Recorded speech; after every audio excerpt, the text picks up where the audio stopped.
Hello, Dave. Okay, so today I'm going to be reacting to a video called Man Lived with Dinosaurs, the Human Dinosaur History Revealed, and it has been uploaded by Conspiracy Files.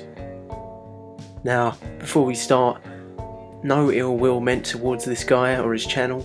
I'm just going to be reviewing it and pointing out things that I think he's gone wrong on. Just trying to debunk some of the claims he's making. So don't go and hate on his video. This is purely for educational purposes.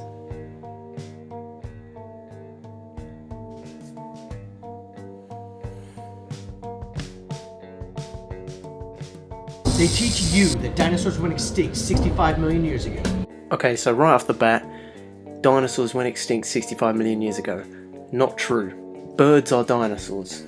This has been known for a while now. Birds are dinosaurs in the same way, let's think, in the same way humans are mammals, right?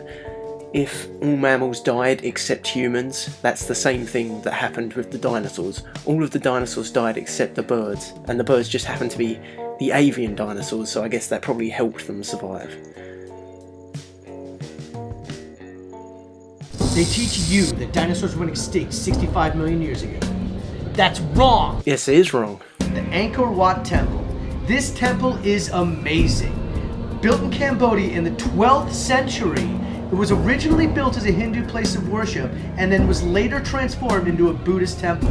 Now there are over a dozen separate temples and buildings inside the complex, with many columns all depicting some animal, plant, or religious symbol of some form. But then we see a clear carving that looks exactly like a dinosaur. Am I crazy? I mean, that's a Stegosaurus, right? According to modern historical fact, this carving is in a place where they should have never even found a fossilized bone, let alone seen a living Stegosaurus, yet they were able to carve the dinosaur in exact proportions, just as we see in our science books. So, yeah, superficially this kind of looks like a Stegosaurus, but we can't really just claim that. I mean, look at the head shape. There appear to be two horns or ears sticking out of it, and a Stegosaurus would have had a tiny little head, as well as spikes on its tail, which aren't shown here. Now, yes, this could be a dinosaur, but it's much more likely that it's some kind of, some kind of pig or something, and they've just got those little plates as decoration.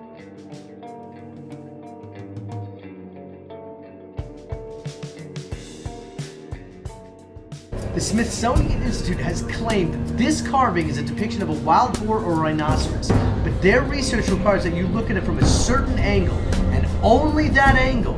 That's absolutely ridiculous. Sure, it's more ridiculous to assume it's, a dinosaur. Ever thought about Asian dragon myths? The countless myths that have evolved from many cultures in Asia place dragons in extremely high regard. It seems as though dragons played an integral part of their everyday life.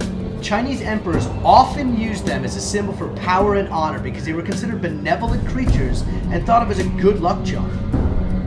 From myths about morals to epic battles, these stories all had the same thing in common. They depicted dragons as very large lizards. Large lizards that looked exactly like dinosaurs. Okay, so dragons.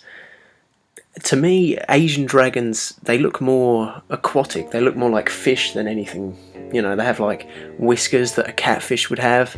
I just don't see why that would be evidence for dinosaurs. I mean, maybe a lizard or a crocodile. They definitely don't seem dinosaur to me. Some of them have fur on them and stuff like that. I mean, it's pretty clear to me that they weren't inspired by dinosaurs when they thought of these.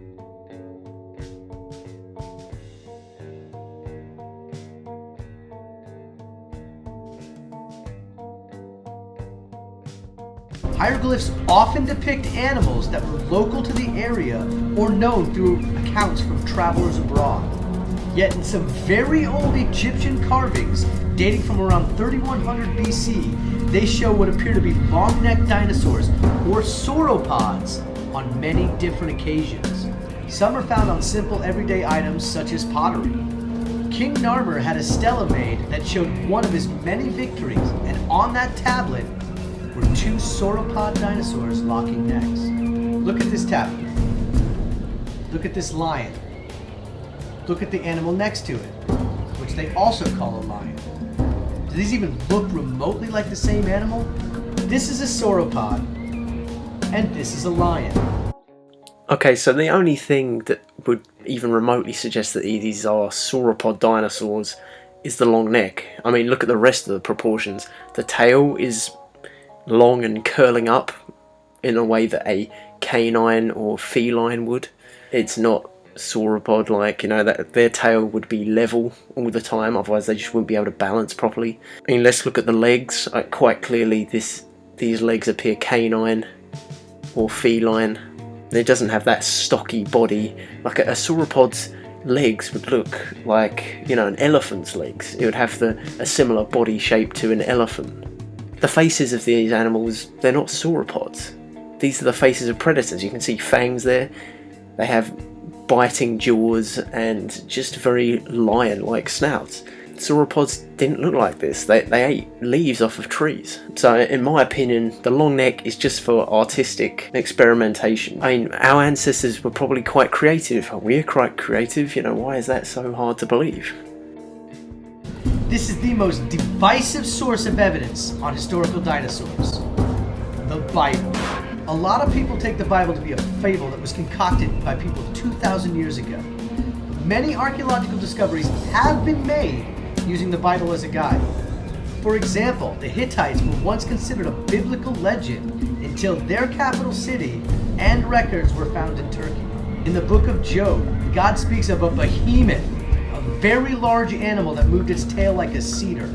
Modern scholars say that this is only mentioning an elephant or a hippopotamus, but their tails are small and rope-like, hardly the example of the sturdy cedar tree that is known for its strength. Well, what dinosaur used its tail like a cedar tree? Maybe Ankylosaurus, but Ankylosaurus would have been a peaceful herbivore and less threatened, so I don't see why it would fit the role for Behemoth. Most likely this is probably, yeah, just like a stampeding elephant or hippopotamus, very aggressive animals. Or maybe it was something that recently went extinct. I mean, you know, humans have been around for a fair amount of time, and a lot of stuff has gone extinct since then.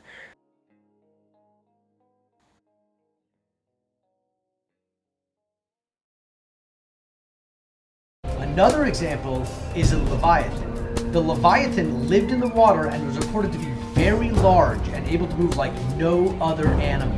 The crocodile is often said to be the basis for this creature, but we run into a problem when the known facts of the Leviathan and the crocodile are compared to each other.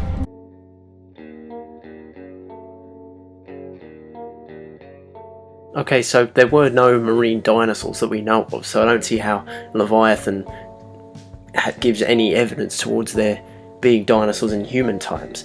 Now, if you're making the argument that it's a plesiosaur, or a plesiosaur, or a mosasaur, some of the extinct marine reptiles, not dinosaurs, that went extinct roughly at the same time as the non-avian dinosaurs. Like, why? Why would you assume it's that? There's been loads of stuff in our seas. I mean, think about whales. I mean, humans were around when Megalodon was still swimming in the sea. That's a pretty scary animal.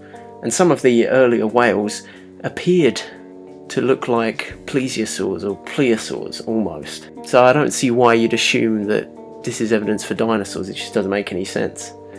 So yeah, props to this guy. He put a lot of effort into the editing. Always be respectful, even when you're critiquing something and, you know, giving your thoughts on it.